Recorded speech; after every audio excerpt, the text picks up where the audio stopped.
Hi everyone, welcome. Really looking forward to this. We'll just get started in just a few minutes as people enter.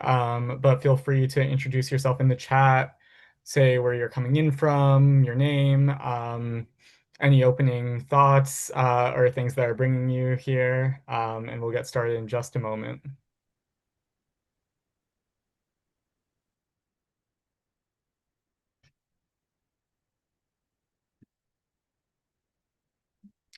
All right, we can get started as people are coming in. But welcome everyone. This is the first webinar of the week.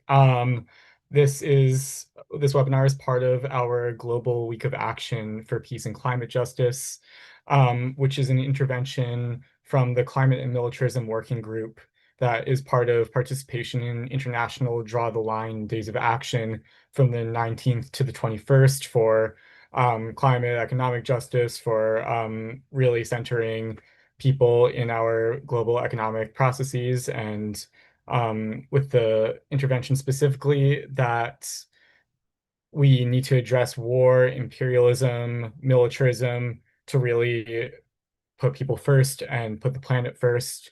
The Draw the Line Days of Action really showcase that, which it can be what we call an elephant in the room in climate spaces, that to create a truly just transition from an extractive economy to a regenerative economy, the breakdown of the war economy is really irreplaceable. And this is specifically also part of CODEPINK's War is Not Green campaign, which is a campaign to really break down some of the silos between environmental movements and anti-war movements, because ultimately we have a lot of the same goals, and a lot of resistance against militarism around the world, which we'll explore here today, is also resistance for the land. It's resistance for ecosystems, it's resistance for people's lives. And so, we've been saying for decades that, and specifically, I think with research that has come out in the last several years, that the U.S. military is the largest institutional polluter in the world. The U.S. specifically has over 800 bases that destroy every place that they're set up, destroy the soil, destroy sovereignty, and act as launching pads for war and global escalation, in alignment, of course, with NATO, with the EU, and with global capitalist forces around the world that all maintain the fossil fuel economy through war. And so that's why I think that this conversation today is going to be so important, in that it really addresses an aspect of the war economy that's often overlooked, or when it is, it can sort of be a little misdirected in terms of what some of the focuses are that people spotlight. And that's so-called critical minerals. And we're going to explore a lot why today they're referred to by that name and what makes them so critical, and for who, and for what interests. But just before this, I ended up looking over a little bit of headlines just about critical minerals, and just to see what sort of came up. And they've been in the news and hotspot as a sort of, it's been a term that's just sort of thrown around, whether it's sort of from around pointless escalation with the US against China, or the use of them for electric vehicles, deals, and death and destruction through the mining processes across the African continent, or in escalation against sovereignty in Latin America for the sake of minerals and of mining processes, and the huge deposits that are there. It's been in the news recently about Ukraine, and these are huge deals that are being made, and huge amounts of wealth that are part of supposed sort of diplomatic talks. And so it's really important to unpack what's really going on, and that they're not only used for military weapons and warfare, but also create warfare and create death, create environmental destruction through mining processes and the imperial violence that is being used to secure those processes. And so we really can't talk about a green transition without spotlighting the companies, the corporations, and the extractive relationships that currently reinforce all of this. And I also just want to spotlight for a sec some of the ties served to our campaign work a little bit, which is that, we're trying to break down some of the silos between movements here because if environmental organizations and movements could join us in some of these efforts and could even just sort of spotlight and acknowledge the role of warfare in the processes of environmental destruction and the necessity to confront imperialism, that could play a huge role. And we've seen a lot of shifts in this recently. We recently published an open letter that just sort of names the cost of war to the planet that had over 100 signatories and thousands of individuals. And we've also recently launched a campaign titled Elephant in the Room, which asks some of the largest environmental orgs in the US with total budgets of around $4 billion to address some of this. And so you can sign on to that and share it around and also join us for events throughout the rest of the week. But I'm really excited for this and to introduce some of our panelists who are experts in this and I've been working with closely in developing this. And I'm really excited to learn a lot here because this is something, as I said, that isn't often talked about, but we really need to unpack more. And so I'll start off with introducing Nandita Lal, who writes on extractivism and militarism. She's written for New Arab, Socialist Worker, Counterfire, and CODEPINK.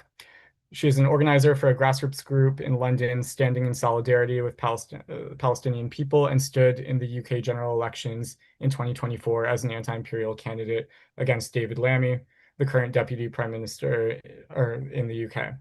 She also works part-time for London Mining Network, but views expressed on the webinar are hers. And so I will give it to you to take it away. Thank you so much, Aaron, and thank you for inviting me to talk on this really important topic. And thank you to all the panelists and to everyone joining. Good evening and good night from wherever you are. I have a little presentation as well, so I am going, actually, hang on. I'm going to make sure that I also share my voice when I share this. Sound.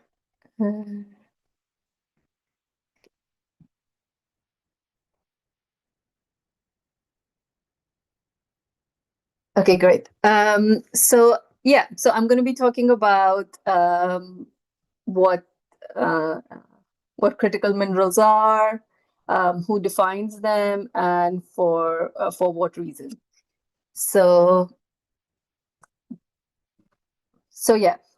Who defines critical minerals? Now, what we are seeing currently is that there is a mainstream consensus that has emerged in the global north about there being a desperate need for critical minerals. But we have to sort of question and sharpen our analysis on as to what they are and who are they being defined by. So broadly speaking, in the US, EU, and the UK and Japan, so like the global north, the criteria for critical minerals is basically two. One is that it helps in the industries maintaining a competitive advantage. So these industries can be aerospace, defense, green tech, clean energies, etc. And the second is that they have a supply risk.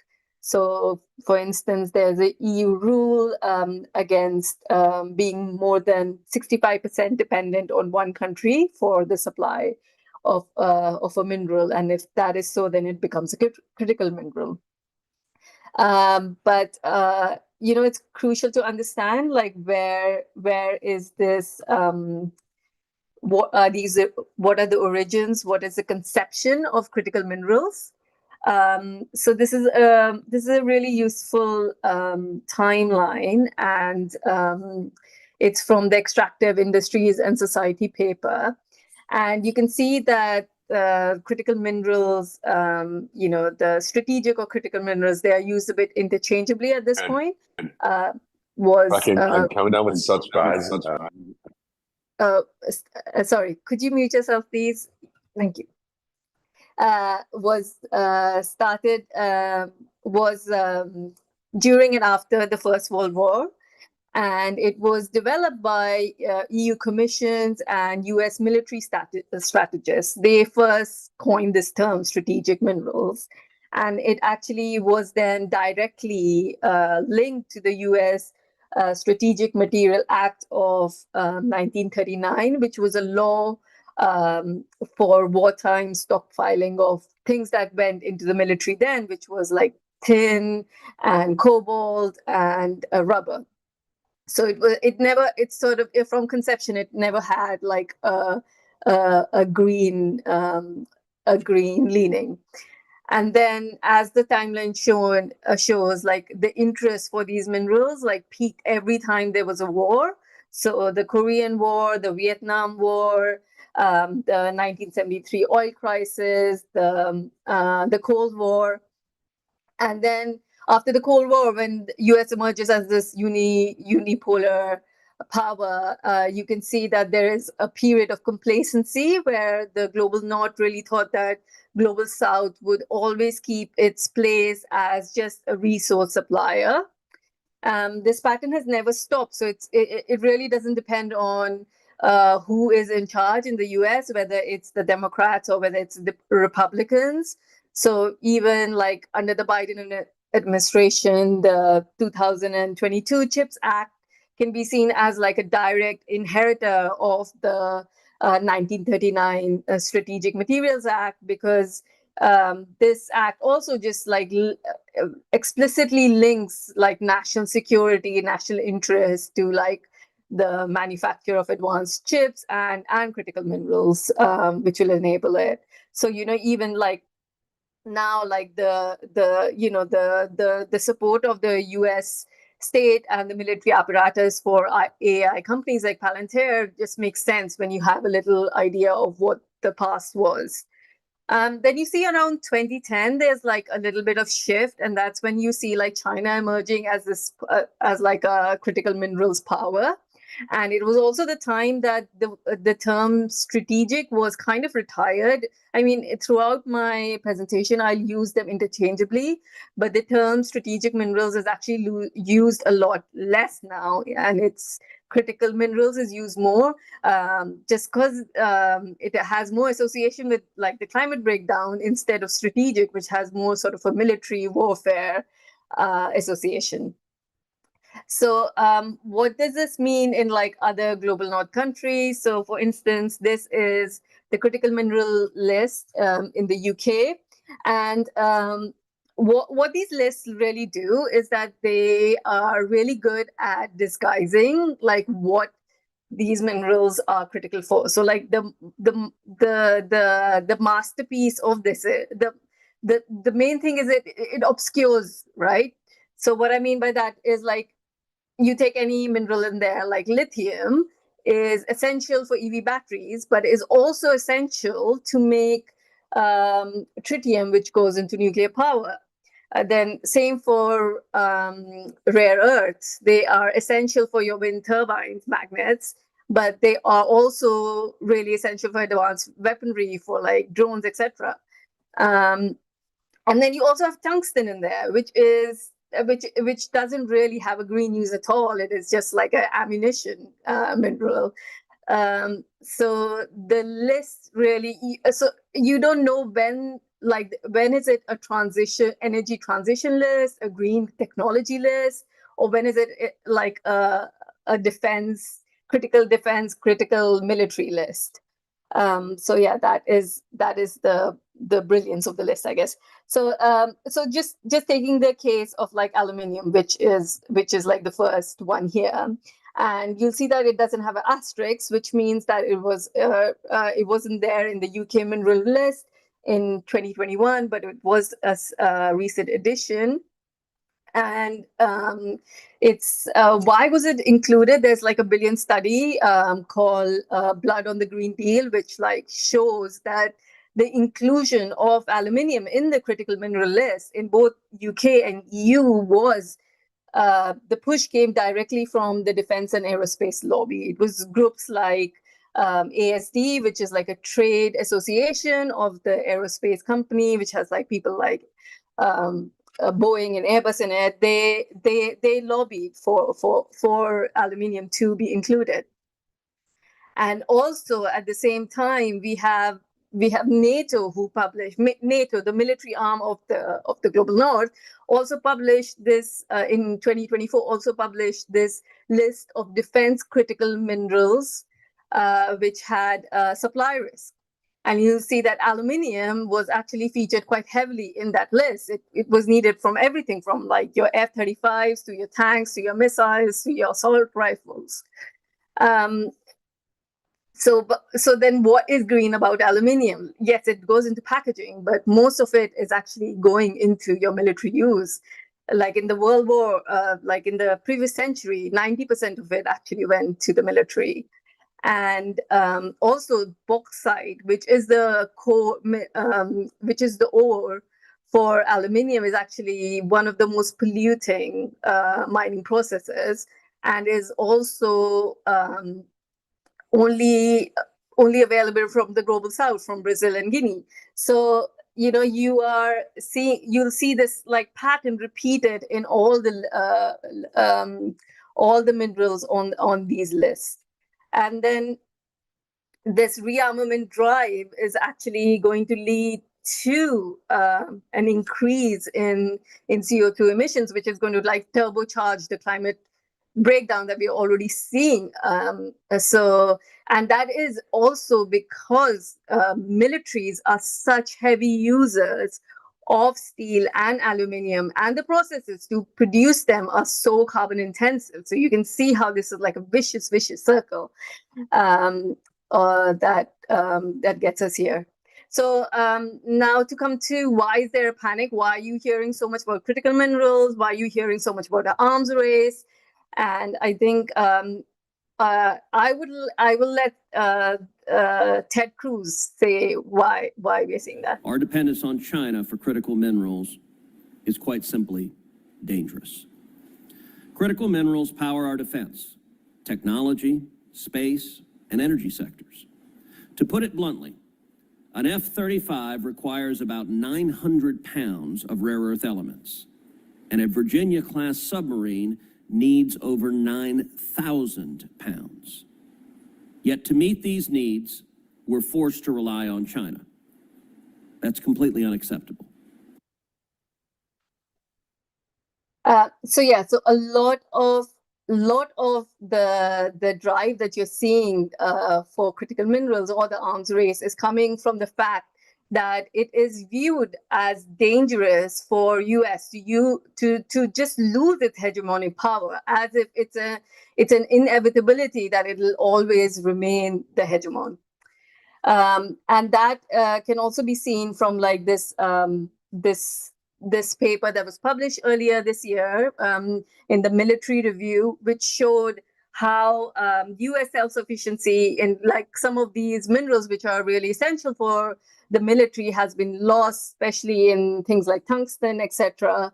And that also that the strategic stockpiles are low. So, at the height of the Cold War, the US had like over 2 million tons of aluminium, for instance, and that's not the case anymore.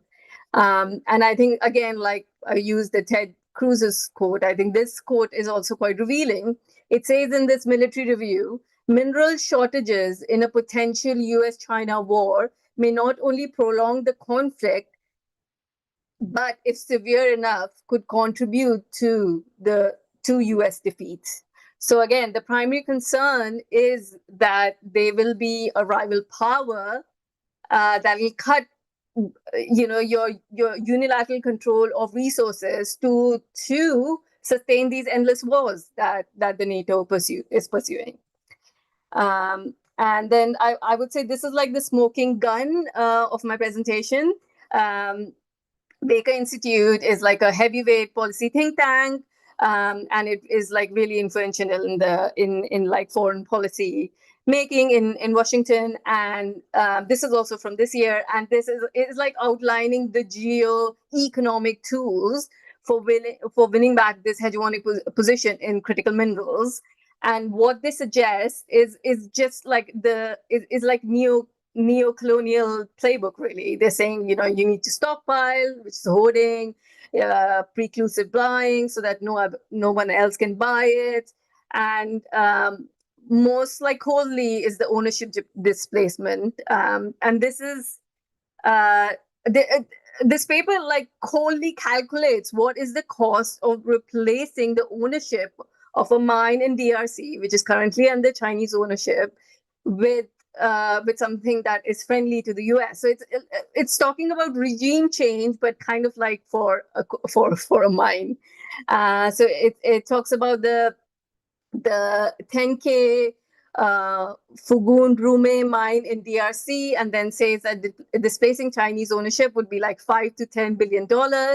And it says that the lesson that this has happened before. So, for instance, it gives the example of how in 1941, U.S. nationalized a German founded airline called LAB in Bolivia, and then arranged market value buyout of German equity, and then replaced it with American management. So like it's like very cool. It's showing how they've done this before, and that this might be done. This can be done again. And then also at the same time, they acknowledge that these actions have destabilizing effects. So the unintended consequences, the smuggling, the black market, etc. They know this happens, and that this will be really destabilizing for any country that it happens in. And this is something that that is obviously they're happy to live with. So I come to the myth of shared prosperity. Like I was saying, we're hearing a lot about like these deals with like Ukraine and DRC, which Sly will talk about. And what you will hear again and again about these deals is like there will be shared prosperity with these deals, but this it's not true factually when you look when you have a critical look of what has happened before. In fact, this cartoon from the Ha Jun Chang book from 2002, which shows like the developing countries knocking down the ladder for like the global south, is still very much true, kicking away the ladder. So it's, you can just look at what happened in Indonesia. So Indonesia banned the export of unprocessed nickel ore. And it did that so that it can develop its own industry. Okay, we can talk about how polluting mining, etc., is of course that is there, but the fact was that they were trying to build their own sovereign industry, and then the EU took them to the WTO to say that this is like unfair, etc. But WTO is, again, you can see it as a neo-colonial institution to keep these countries at the bottom of the value chain. Anyway, and then Indonesia was actually winning this argument at the WTO, and then Trump came and then had a bilateral deal with Indonesia by the threat of economic coercion of tariffs just last month, and had them drop this export ban on the unprocessed nickel ore. So the rules-based order really doesn't exist. It's all about having the global south as exporter of raw materials and not going higher on the chain. So it's not just about China, it's about any global south country. We have the same with India. India is part of these US-led multilateral associations. So there is the Mineral Security Partnership, there's the Quad, there's the AUKUS, which is it's like a periphery body on those. And despite being part of these multilateral partnerships, which are mostly aimed at China containment, India was still hit with massive tariffs by Trump. So there is really no winning for these BRICS countries. It's like, how do you operate in this unipolar world? So I guess my last slide would be, what is the lesson for us as climate activists? the main lesson would be that we have to reject any sort of greenwashing of the military complex. That would be the main lesson for that I could say, and that also that we have to resist these unfair trade practices that the global north practices, and also that we have to be so like whether it's through WTO, whether it's through IMF, whether it's through World Bank, these are fundamentally for the deindustrialization of the global south. So the degrowth principles that we are talking about, I think they apply more to the global north, who has already done its fair share of consumption. And also to remember that consumption in itself is not value neutral. Consumption comes at a price. The planetary boundaries have already been exceeded by the global north through its consumption. So these are not inevitable things. When people are saying something is critical, what is it critical for? And is it really critical? So I think that's where I would like to end. Thank you so much.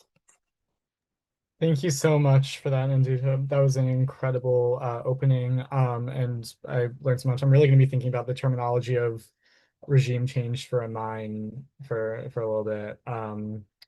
But I will pass it over next, keep it moving, to Afreen Faridi. Afreen is an assistant professor at the Center for Communication and Critical Thinking, JK Lakshmipat University.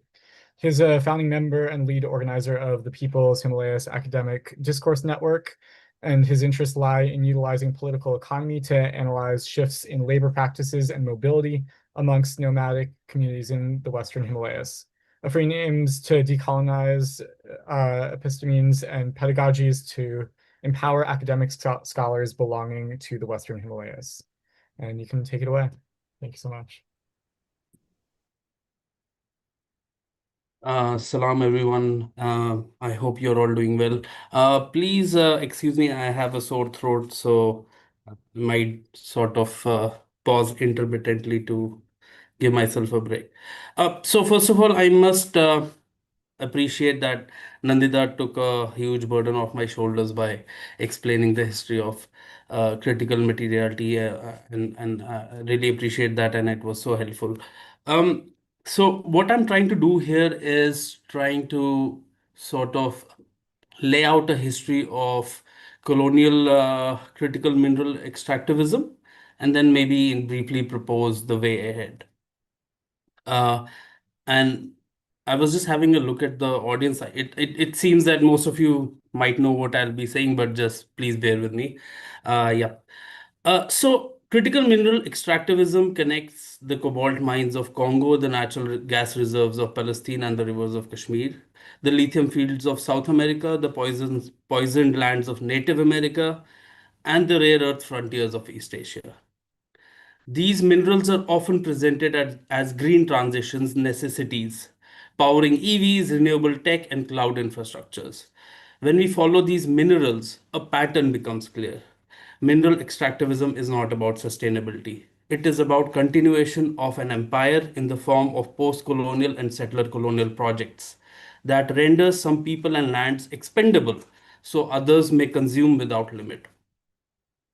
Critical material acquisition is a history of extractivism and is a colonial continuity.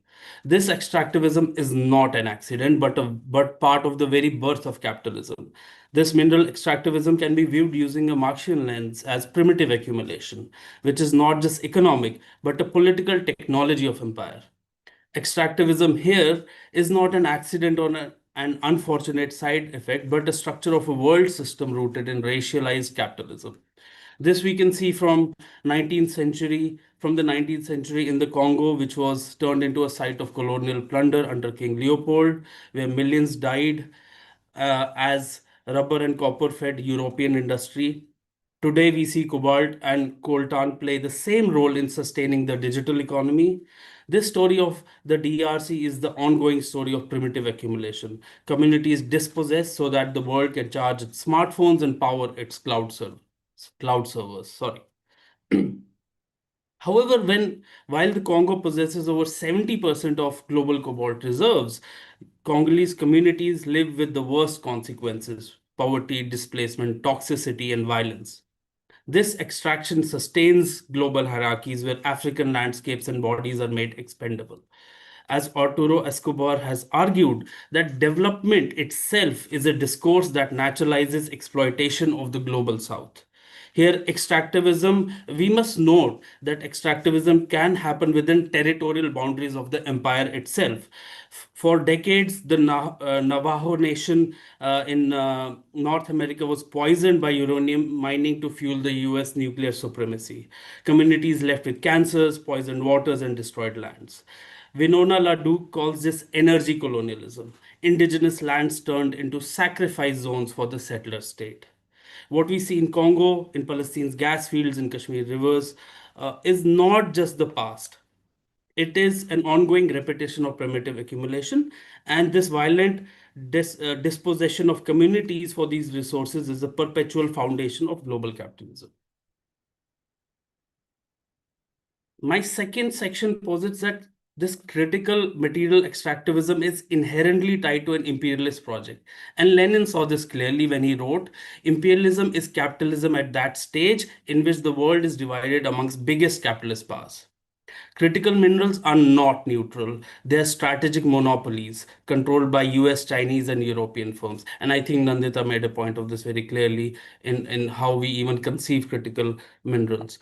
And we see that uranium from Shinkolobe mine powered the Hiroshima bomb, which was an emblem of how Congolese resources served global empires and not local people. This assassination of Patrice Lumumba in 1961, backed by Belgian US UN forces, was more about preventing resource sovereignty, echoing Frantz Fanon's warning in The Wretched of the Earth that colonial powers would sabotage independence when economic interests were threatened. Today, cobalt and coltan extraction in Katanga and Kivu mirrors these colonial logic, where mining corporations and foreign governments lock the DRC into extractive dependencies and extract billions in profit. Similarly, within the imperial core, as the US seeks lithium for electric vehicles, places like the Thacker Pass, which is sacred to the Paiute and Shoshone people, are under assault. Kyle White, a Potawatomi philosopher, describes this as collective continuance, indigenous features which are repeatedly undermined by extractive projects that deny sovereignty and relational responsibility to the land.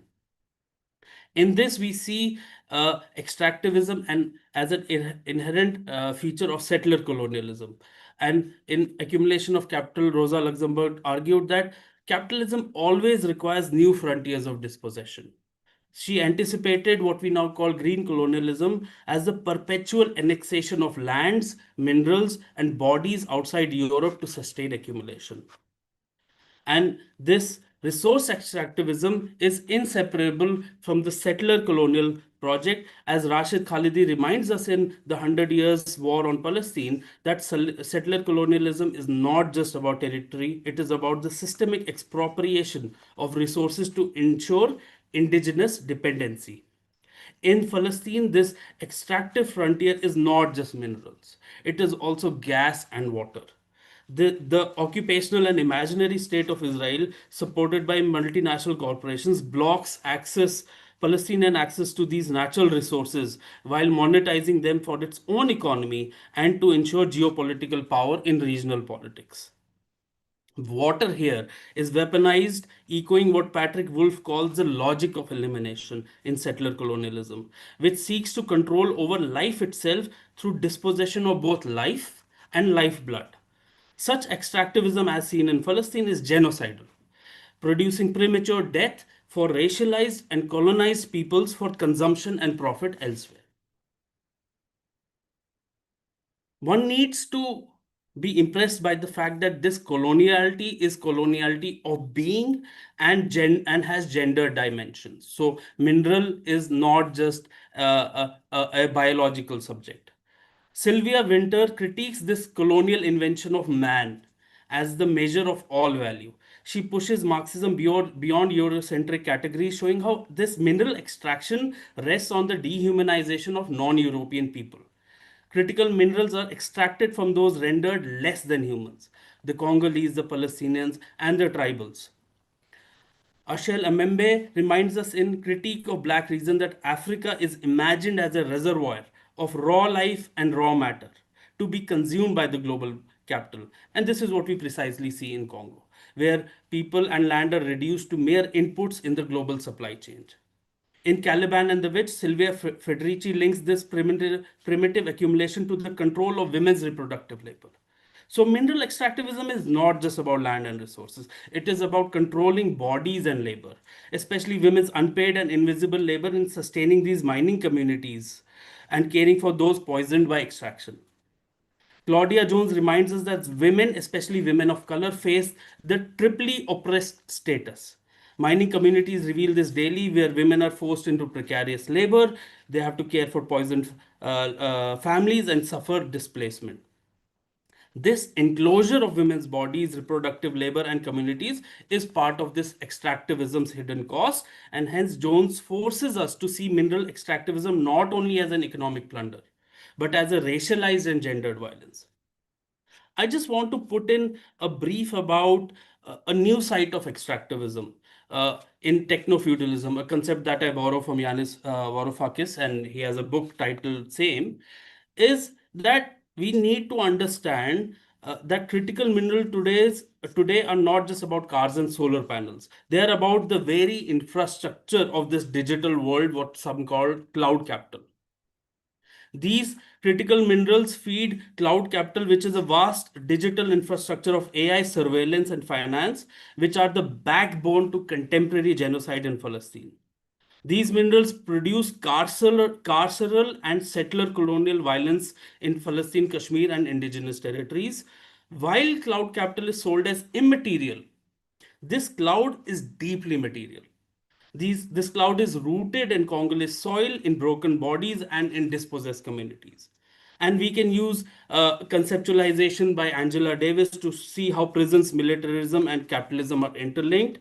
And while Davis connects extractivism to this carceral militarized control and warmongering, Nandita Sharma really analyzes how contemporary superstructures analyzes contemporary superstructures and critiques how even nationalisms and borders are essentially strategies to contain labor and sustain this global capitalism.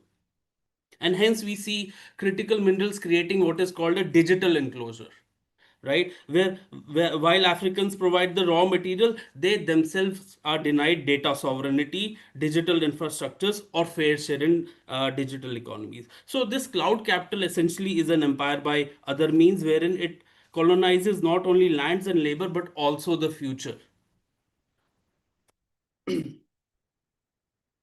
I think it is important to also contextualize this critical mineral not just as a violence against humans, but an ecological violence. But perhaps what is more disturbing is, especially when I look into my own classroom, is that how this extractivism is now justified in the name of sustainability.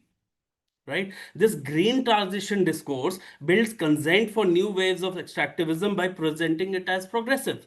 This is a Gramscian ecological hegemony where domination is masked as salvation. What some call green colonialism just expands imperial frontiers under the banner of sustainability. And Malcolm Ferdinand argues in his book Decolonial Ecology that this creates a double fracture wherein ecological struggles are now disconnected from colonial histories. And this green transition erases the fact that a supposedly clean future for the global north is built on dirty continuities in the global south. This is what radical ecologists like John Bellamy Foster calls the metabolic rift, the tearing apart of human and ecological life, where green colonial violence is not only human, but hypocritically ecological. Right? So, how do we look at an anti-colonial future? Decolonizing mineral extractivism means imagining post-extractive futures, as Sylvia Rivera argues that in this case, coloniality is woven into this green modernity itself. So to decolonize, first of all, we must refuse extractivism at its very root and reject the myth of an infinite growth. We must confront the fetish of endless technological expansion as progress. Second aspect, we need to center sovereignty. Lenin insisted on centrality of resource sovereignty to national liberation, and as Basse states, Africa and by extension, all colonized lands must break free from the claws of imperial plunder to chart sovereign ecological futures. Anti-colonial praxis demands reparations as a measure of justice and recognizes centuries of extraction. So it seeks to redistribute wealth and power accumulated through this long drawn out process.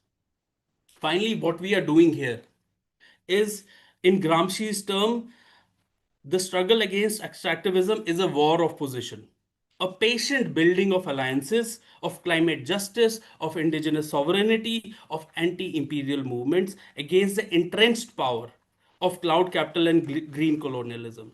Hence, he spoke of organic intellectuals, those emerging from oppressed communities to challenge these hegemonic narratives. And this include indigenous scholars, African ecologists, Palestinian and Kashmiri activists, and degrowth thinkers who are now organic intellectuals of our time and believe we are a part of that larger discourse. Finally, we need to internalize indigenous critiques, because the reality is the future that we are claiming, people have already written about that, right? This is nothing new. Indigenous critiques already emphasize on relationality with land and reject the commodification of earth. So we essentially need a re-embedding of ecological values where earth is not a stockpile of resources, but a living well. My final statement is that the DRC, Native America, East Asia, Palestine, Kashmir might be different places, but they bear the same scars of an extractivist empire. To decolonize is to dismantle racial capitalism, resist settler colonial monopolies, and imagine post extractive futures rooted in justice and reciprocity. As Fanon reminds us, decolonization is not reform, it is the creation of a new humanity. Thanks. Thank you so much for that, Afreen. That was really critical. And I think there's going to be so much that I'm going to be thinking about that. And yeah, decolonization is the creation of a new humanity. I'm going to keep it moving. And we're going to focus in a little bit more now with Ruth, Ruth Rohde is a researcher and project coordinator at Shadow World Investigations UK. In her role, she is working primarily on investigating, analyzing, and campaigning against militarism and a harmful international arms trade. She is also the project manager of the Arms Trade Corruption Tracker, a project she co-founded in 2020 that maintains an online database of cases of corruption in the arms trade. Take it away. Hi, thank you everyone. Wow, those are tough speakers to follow. I'm gonna pick up on some of the points that have already been made, but I'm hoping to add a little bit of a dimension when it comes to how these decisions come about and these structures are created in the Global North specifically. And I'm going to be talking a little bit with a focus on the arms industry in the UK as a specific focus. I know that a lot of people here are from the US, but the UK is one of the key global upholders of this new imperialism and old imperialism, and is also one of the world's largest arms producers and arms exporters. So I think it will be worthwhile maybe to hear how these things play out across other countries of the Global North as well. As a little bit of a disclaimer as well, I really focus in most of my work on the global arms trade, so I know relatively little about mining, but a lot of that has already been touched upon by Nandita. I just wanted to highlight a few points from that. So first of all, I think it's hard to overstate how much this idea that what the previous speaker has described as making extractivism a progressive idea through normalizing it as part of the green transition, transitioning from this thinking about strategic minerals to critical minerals as needed for supposed greener futures in the Global North, has really become accepted wisdom in a lot of European countries. And we can see this very clearly in policy, in everything from government policies papers to investment strategies. However, actually, recent research doesn't necessarily support the idea that we even need to go down this route if we want to have a green transition. And I mean, we don't even have to start from an idea where obviously we need to have entirely different economic models that don't focus on growth as the only and primary objective of human progress. But as a matter of fact, a lot of the minerals that are defined as critical in things like the UK critical mineral strategy that Nandita has already touched upon are primarily don't need to be expanded in their global production from where we are at the moment to achieve a green transition, with the exception of certain parts of electric vehicles, which are really one of the key drivers of sort of the expansion of global mining for certain materials.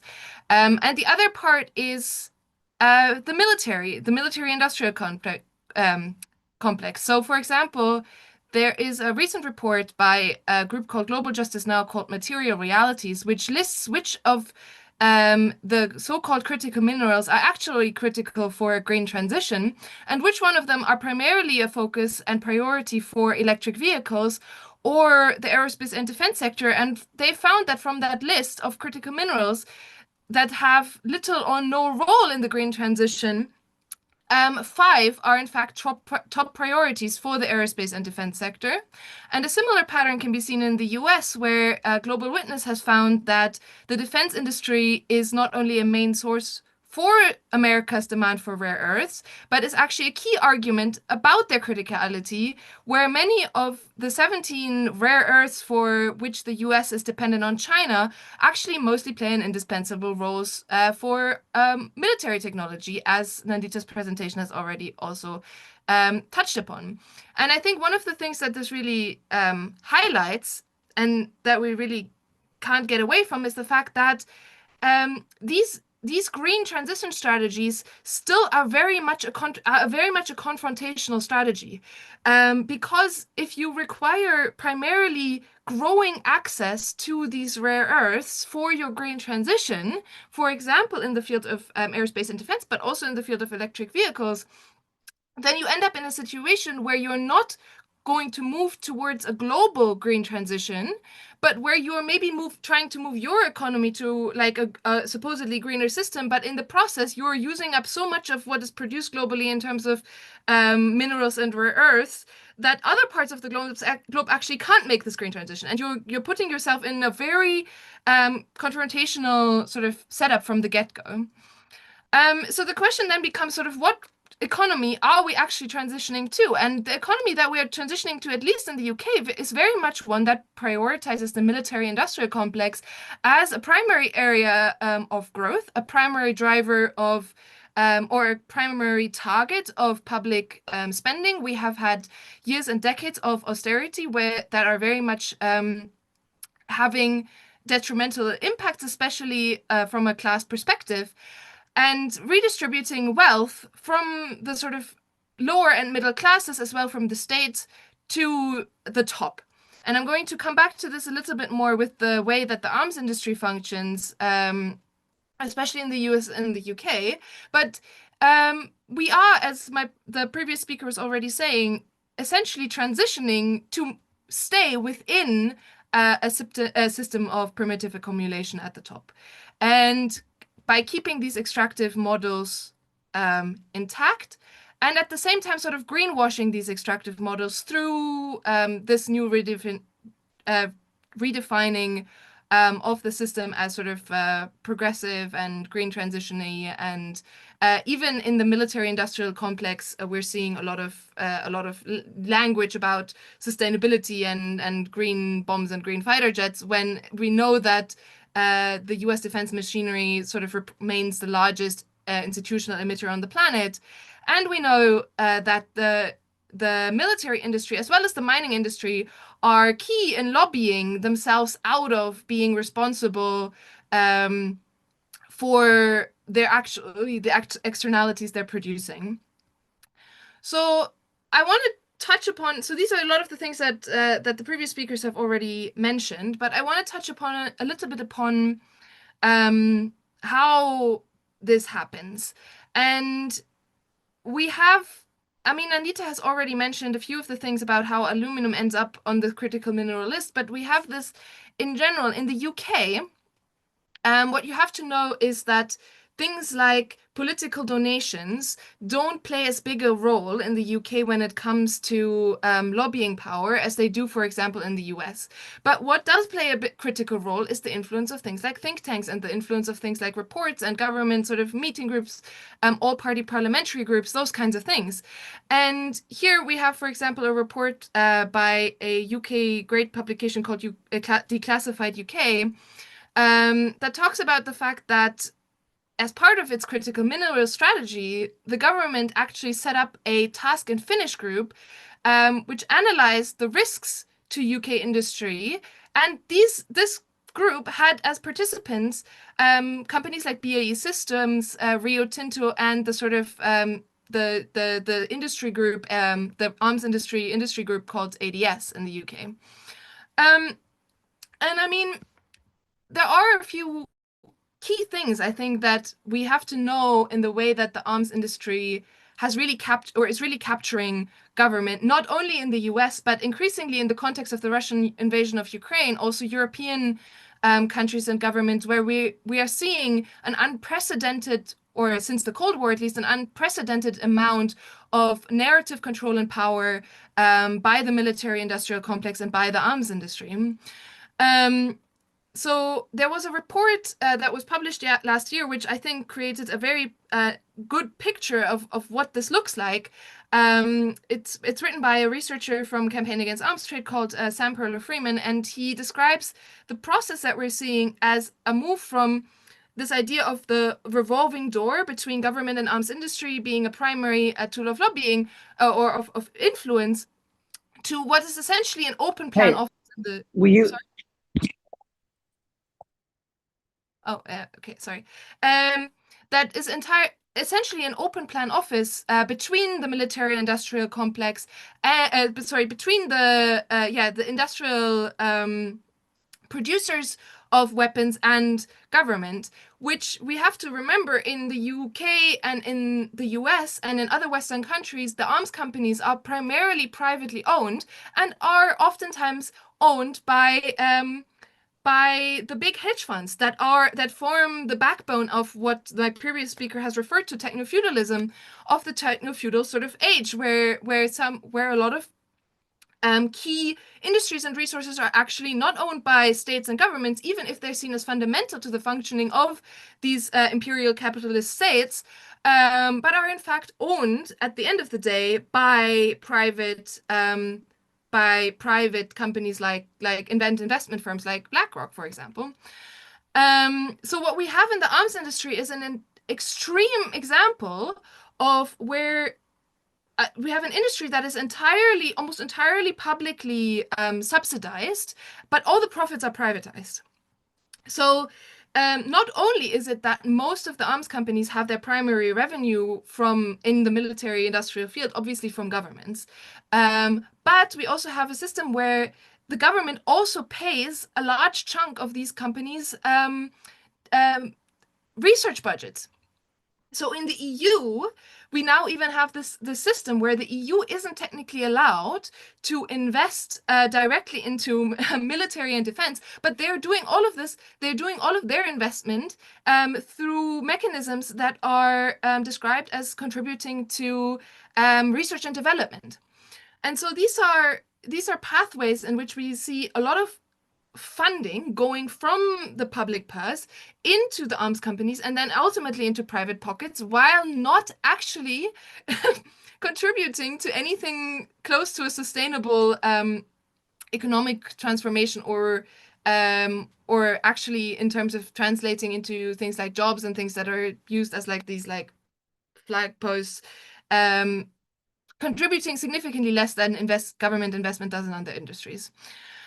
So just to wrap up, or give you a little bit of more, just to wrap up with like some more highlights from how this sort of consensus making actually happens.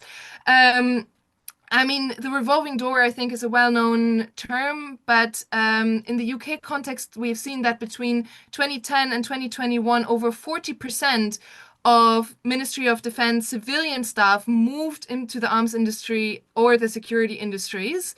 And we also see things like privileged meetings access. So from 2009 to October 2019, I think is the number, the arms industry met government about 1.6 times a day. This is by far the most meetings were had by BAE Systems, and all of these numbers you can read up in Sam Perlo-Freeman's report. And then there's obviously things like government industry forums. There is things like the government going out of their way to lobby for arms sales to countries like the UAE, which we know that the UAE, for example, is then perpetuating a lot of this colonial plunder that we're seeing in African countries. I mean, the war in Sudan, for example, is one of the major drivers of it, is the way in which the UAE and other actors are arming it, are driving it, and are profiting in turn from mining and the sale of Sudanese gold resources. So I think this image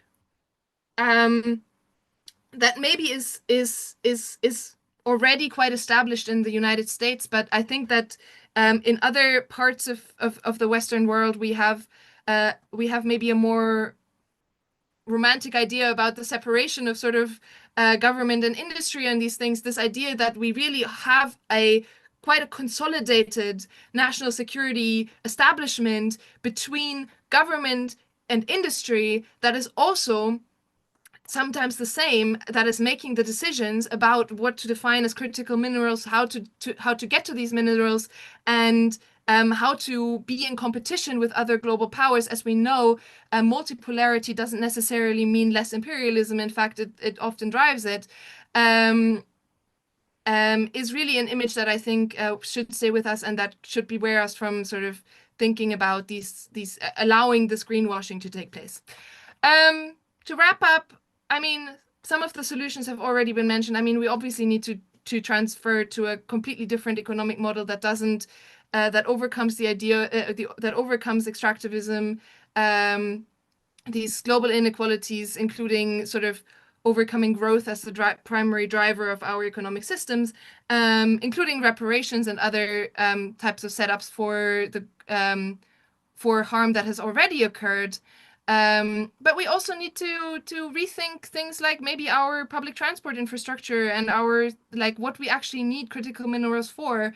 And for that, I fully agree with the previous speaker about the fact that we need to listen more to voices from the global majority who have already come up with solutions and have already made a lot of the points about why and how this extractivism needs challenging at the source. Thank you so much, Ruth. And just as a reminder, folks can put your questions in the chat. We might not have time to get to all of them, but speakers can respond in the chat, and we can also pass on some of your questions to speakers afterwards. But we will move to the next speaker and sort of close out with focusing in on some campaign work that's currently being done and hearing a little bit more about what's going on in the DRC. And so I'll pass it to Sly Blood-Coltan, who is a Congolese human rights activist and project coordinator. As spokesperson for the Congolese Action Youth Platform, he plays a key role in advocating for their Genocoast campaign, which exposes genocide for economic exploitation in the DRC. In 2023, CAYP's efforts secured the DRC's government's formal recognition of the genocide, now commemorated annually on the 2nd of August. And more info can be found on genocost.org. Thank you for the introduction, Aaron, and thank you for all the previous speakers, Nandita, Afreen, and Ruth. It was very insightful, and we've touched upon quite a lot of the bits that I was going to mention, so I feel a bit disarmed. But what I will do is what I'll do is I'll try to narrow down and refocus a bit on campaign work on the general course. But for that, I'll need to take you guys back a bit, if you allow me, to kind of the colonial era around the Free Congo state, to kind of give a bit of context to where Congo is today and how this is a sort of a cycle, and how we got about starting the campaign work that we do to general. So as Nandita mentioned earlier, when you're looking at the chase or the pursuit of critical minerals, it's always been for various reasons. For Congo, unfortunately, or fortunately, depending on how you're looking at it, we happen to be a land that is very blessed when it comes to mineral resources, not just mineral resources, I'll just say natural resources, whether it's forests, trees, fauna, flora, whatever you need, there is an abundance of it right on the equator in Central Africa. And so what that means is that when colonization started, or when the Belgians took over from the Portuguese around the end of the 19th century, during the scramble for Africa, there was the Berlin Conference, which some of you may be familiar with, when Western powers sat down and decided to carve up the map of Africa to avoid fighting, going to war, literally, over the land. And out of that, Belgium got the Belgian Congo. And that's around 1885. And during that time, extractivism really started taking place, with the Belgian finding that Congo was really rich in rubber, because we had one of the largest natural reserves at the time before Indonesia and other countries took over. And the way they will extract that will be by going to villages where they will kidnap the women and the children and asking the men to go and get their daily quota. And those that would fail to meet the quota will see either their hands chopped or the one of their women or children. So it was quite barbaric, and there are many other atrocities being committed around that time. And the result of that exploitation, that was not just for rubber, it was also for gold and for ivory, which Congo has a lot of. Resulted in about 10 to 14 million of Congolese people being killed, according to official Belgian numbers, which is the equivalent of half the population of our country. Now, despite the dramatic impact it had, and despite the vastness of that brutality, this is a part of the history that up to this day, not many Congolese know about, because it was carefully replaced during the Belgium curriculum, which is the education system in Congo, by the tale of King Leopold being the builder king, that built the nation, brought the roads, the schools, Christianity, etc.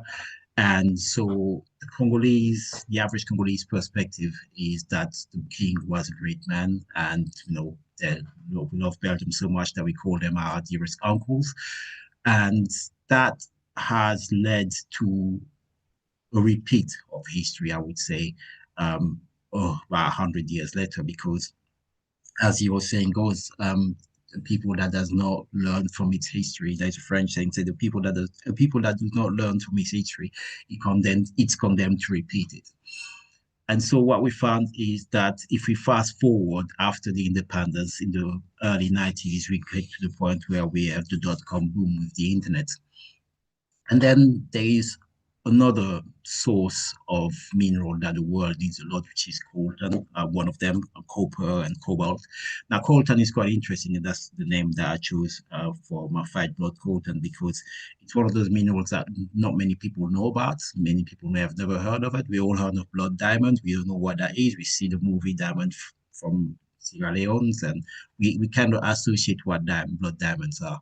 But Blood-Coltan is the mineral that we all have in our laptop, our phone, our tablet, whichever one of us is in this forum right now is pretty much using it, but yet it's not known by anybody at all, because it is something that is mostly found in DR Congo. We have about 80 to 90% of the world's global reserve.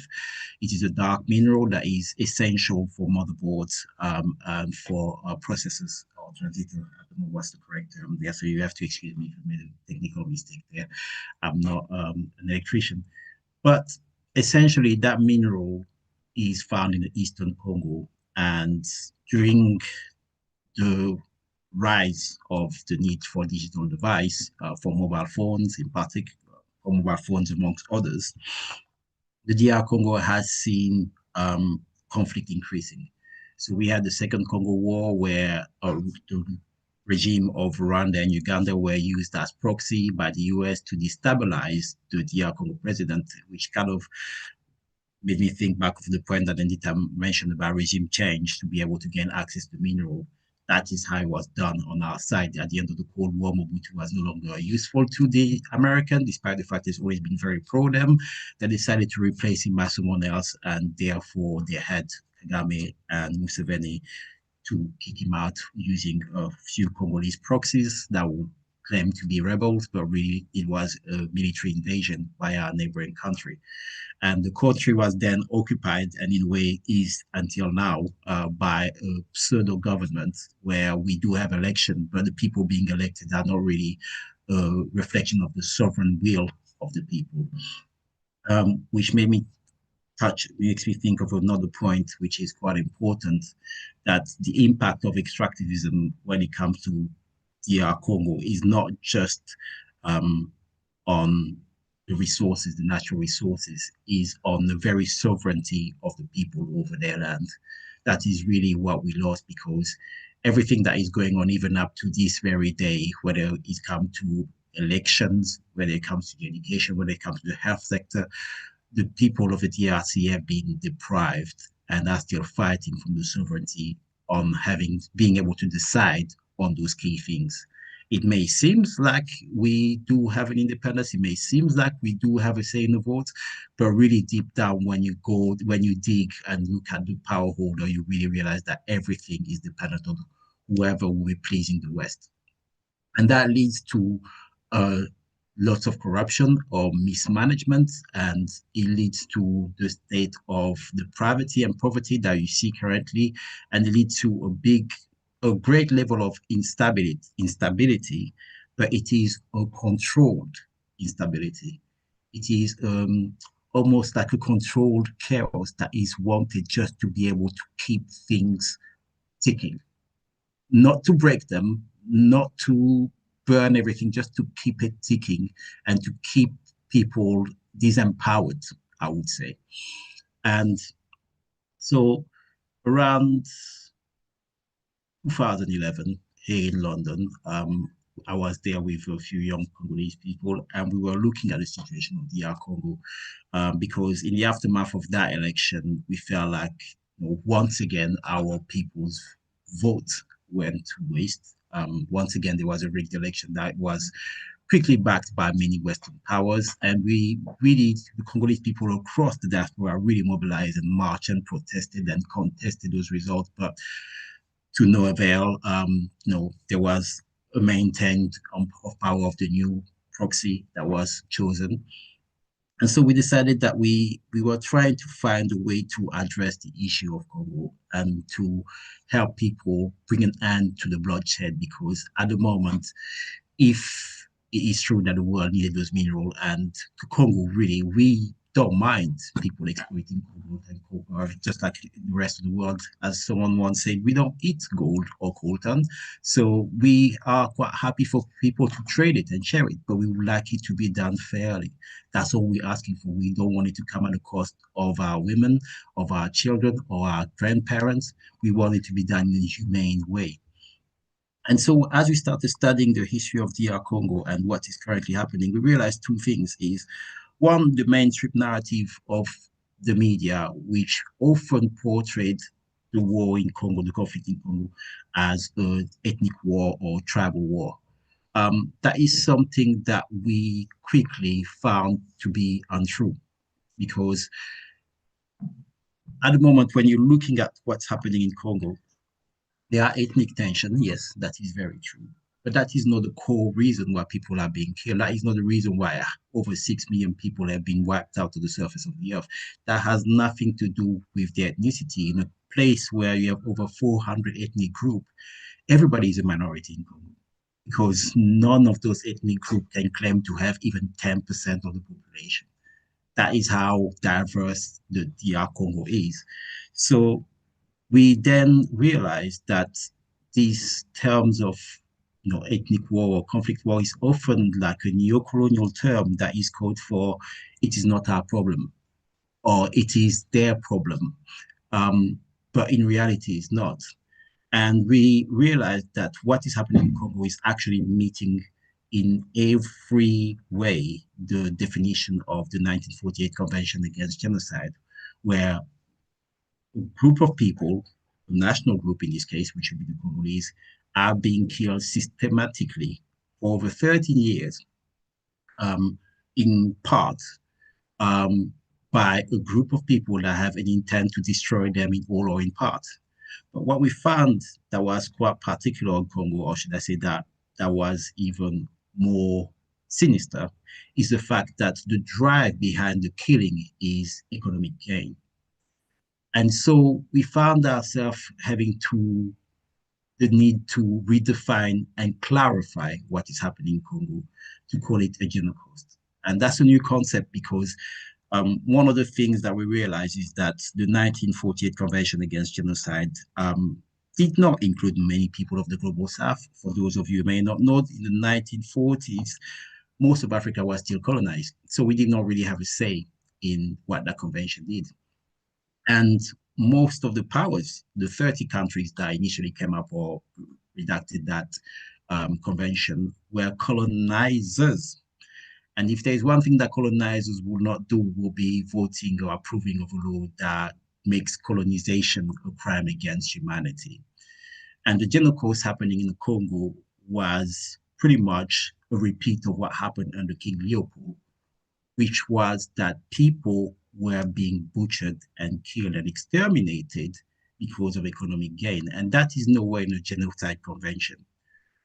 So because of that, we decided to create the term genocide because we thought to ourselves that we owe to ourselves as human beings, as Congolese, to define what is happening to us and to tell the world what's happening to us from our own perspective and to challenge those conventions that we had no say or no words into. And actually to say that not only do we have a genocide that meets all the criteria that you have there, whether we have groups of people like children of villages being kidnapped to be working in mines and forced to be transferred, whether it comes to people being put in horrible inhuman condition like in refugee camp with no humanitarian assistance where they're just waiting for their death to pretty much come around. We wanted to say that we no longer want to be falling for that narrative of a tribal war or ethnic war. We want to call it the genocide. And so we decided that the least we can do is once a year to have a day of commemoration where we'll gather the community together, tell them what is happening, and let them know about the genocide. And the date that we chose was the 2nd of August. And the reason why we chose it is because that's the beginning of the Second Congo War, which is one of the deadliest wars that Africa has seen or that we've seen since World War II. And not because it is the beginning of the conflict itself, but because it is the war that is still yet to be resolved. Everywhere else you would read, they will tell you that the war finished around 2002 and 2005. But every Congolese that you speak to will tell you that our country has never known peace since 1997. We've been in constant war that's just been going through high and low intensity at this very moment. Last week, there was a report published by Human Rights Watch saying about 140 people have been killed near the Virunga Park. That is 2 months after the US and Donald Trump bragged around the world that they've signed a peace deal, a beautiful deal, a fantastic deal that will end the deadliest war in Congo. And now we'll have peace and prosperity.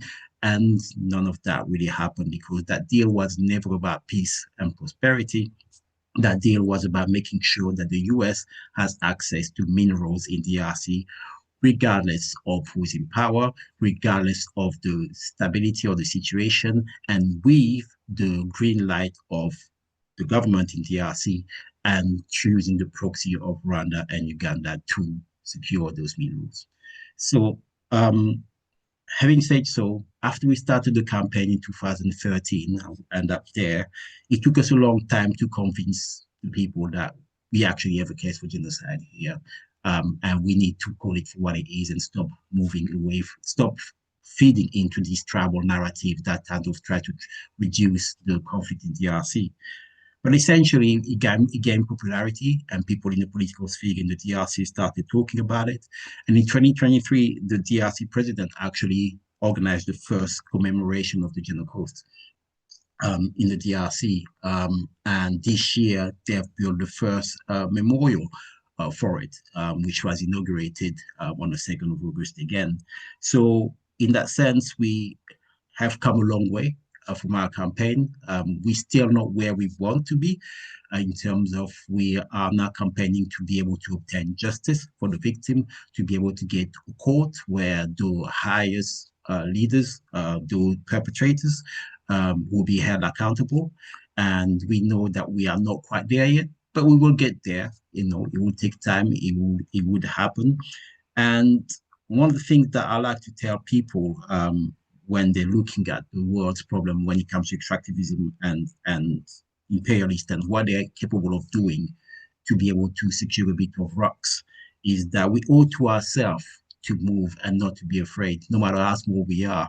Because when you look at the history of Congo, one of the reasons why King Leopold was forced to release Congo, which is something that skipped, but at the end of 7 years or 10 years of powers, is because of a British journalist that was there, Edmund Morel, who started publishing the work, the atrocity that he was seeing there, and how the ship would come with guns and weapons, but would always leave with gold.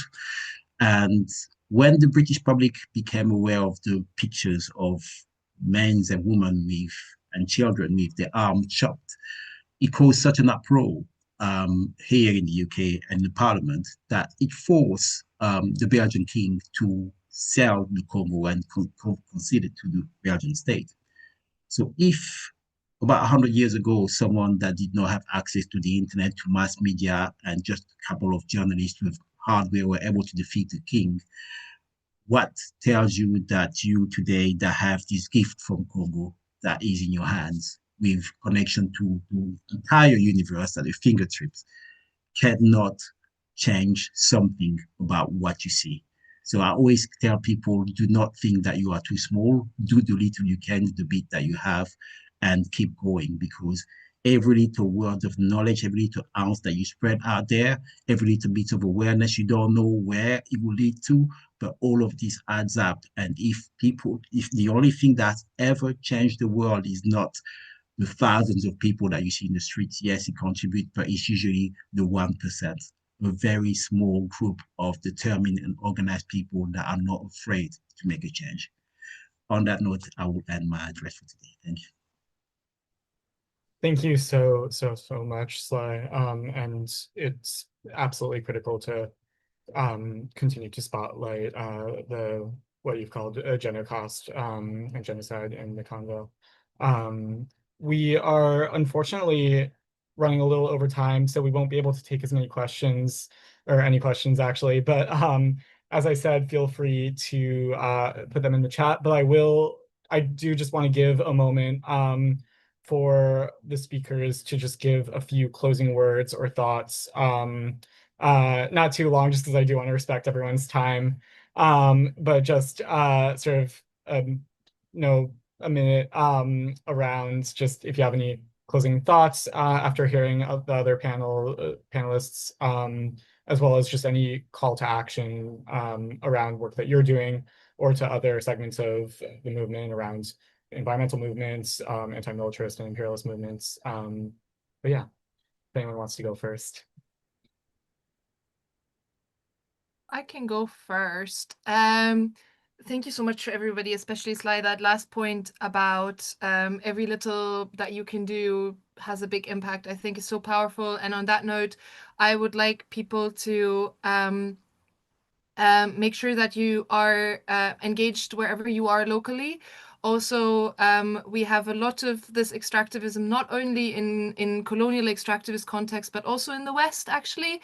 We have a lot of, and we can contribute to to changing this pattern. We can, especially at the moment, there's a lot of BDS campaigns around boycotting investments into Israeli genocide and apartheid. In the UK and in London especially, we have a lot of campaigns around council divestments, and also in other European countries, for example. Norway is a great example of this, where the government for once actually has put sort of the natural resources of the country into a public wealth fund that's supposed to, a public pension fund that's supposed to have the people benefit from the natural resources of the country, but we have to work to make sure that that fund then doesn't invest in genocide. So this is where it's really important for everybody to stay involved with your local campaigns as well, and that's just the one thing that I would like to add.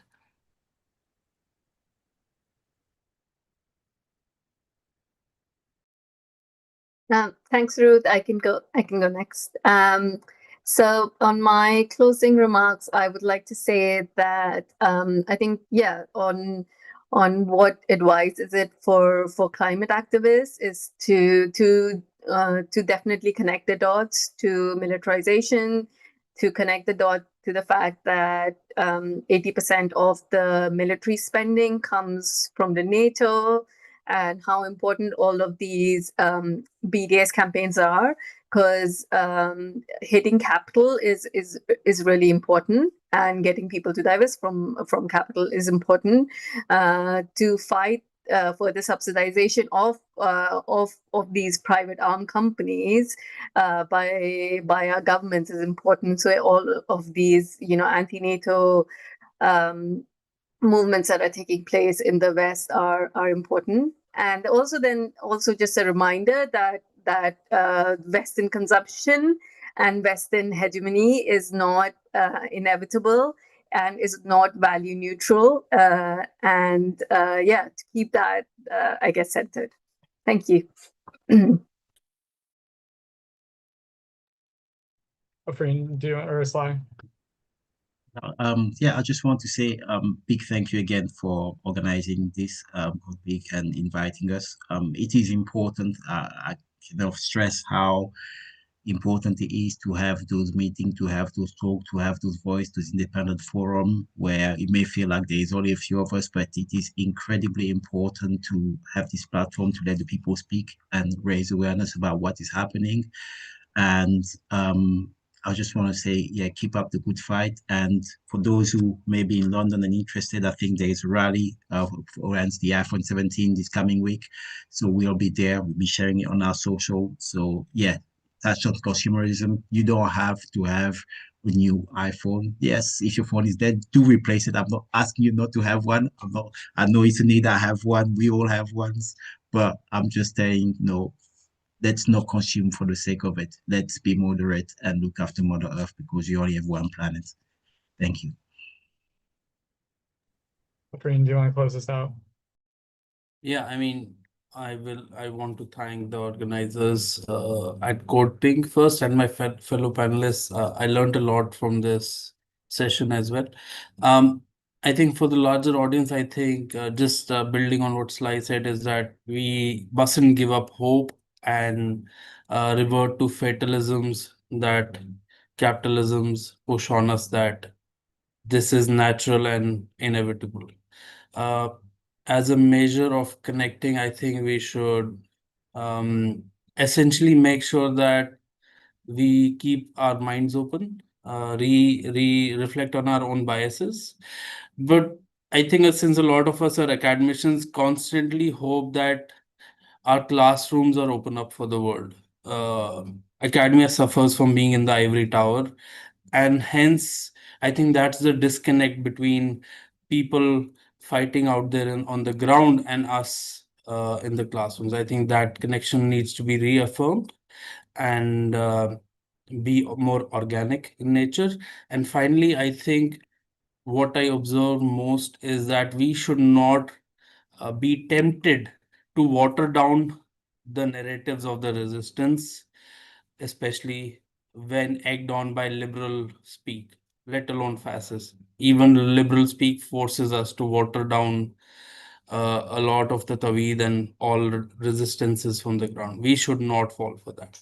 So that is wherein we should keep faith, and again, hope that we keep on continuing to meet like this and share the knowledge with each other. Thank you. Thank you so much, all.